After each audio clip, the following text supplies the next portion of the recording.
Title: The Meeting of Unfinished Lines. Chapter 1. The First Whisper of Colors.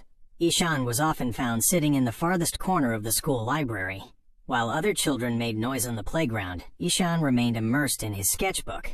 Nitin Sir, who had joined the school just a few weeks prior, noticed that 𝙨𝙯's drawings weren't just lines. There was a strange yearning within them. One day in class, Nitin Sir leaned over 𝙨𝙯's desk and said, "𝙨𝙯, these deep shadows of yours, they tell me that you aren't afraid of the dark, you are simply waiting for the light." For the first time, 𝙨𝙯 looked up at someone who didn't just call his work pretty, but actually felt it. Chapter 2.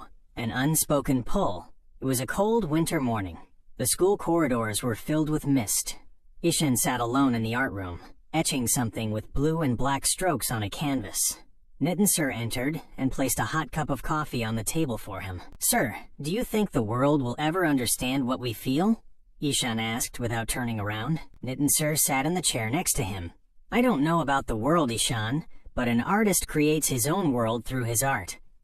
There are no boundaries there." In that moment, in that small world of the art room, 𝙨𝙯 felt safe. Nitin Sir's presence felt like a soothing poem. He began to remember the smallest things, how Nitin adjusted his watch while talking, or how his voice grew low and deep while explaining a painting. Chapter 3. The Storm of Emotions. As the board exams approached, the turmoil in 𝙨𝙯's mind grew.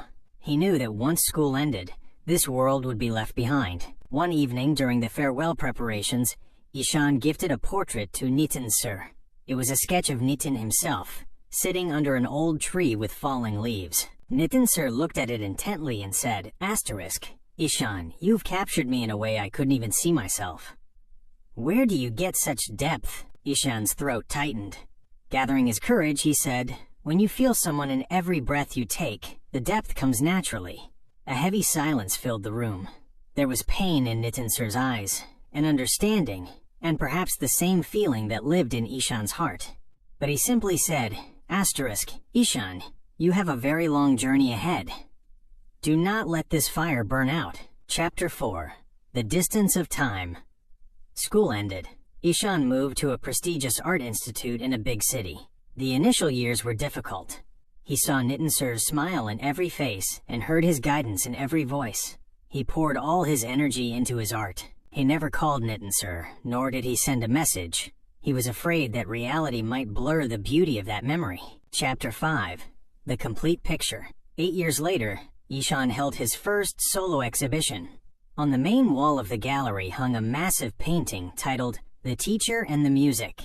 It featured a blurred silhouette standing by a window, looking at the world outside with hope. 𝙨𝙯 was talking to guests when his gaze froze at the door. Nitin Sir was standing there. He had changed a little, but the spark in his eyes was the same. 𝙨𝙯 walked up to him.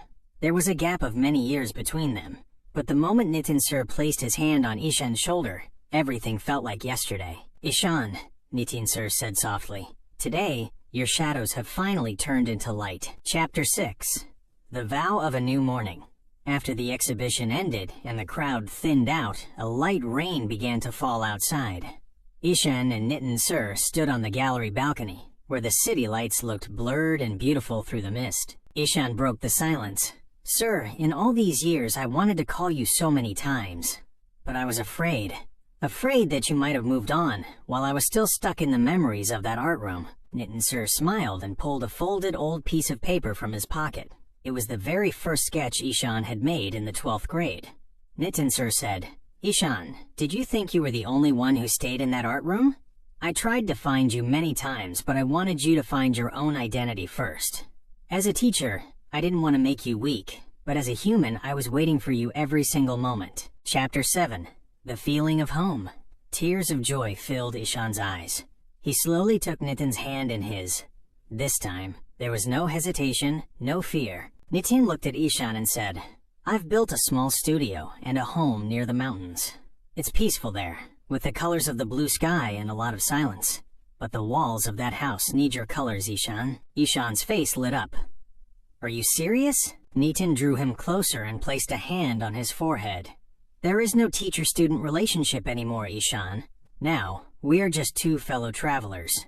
Will you come with me to the world we dreamt of together?" Chapter 8. A Story Fulfilled. The Happy Ending. A few months later, away from the city's noise, in the valleys of the mountains, stood a beautiful wooden house.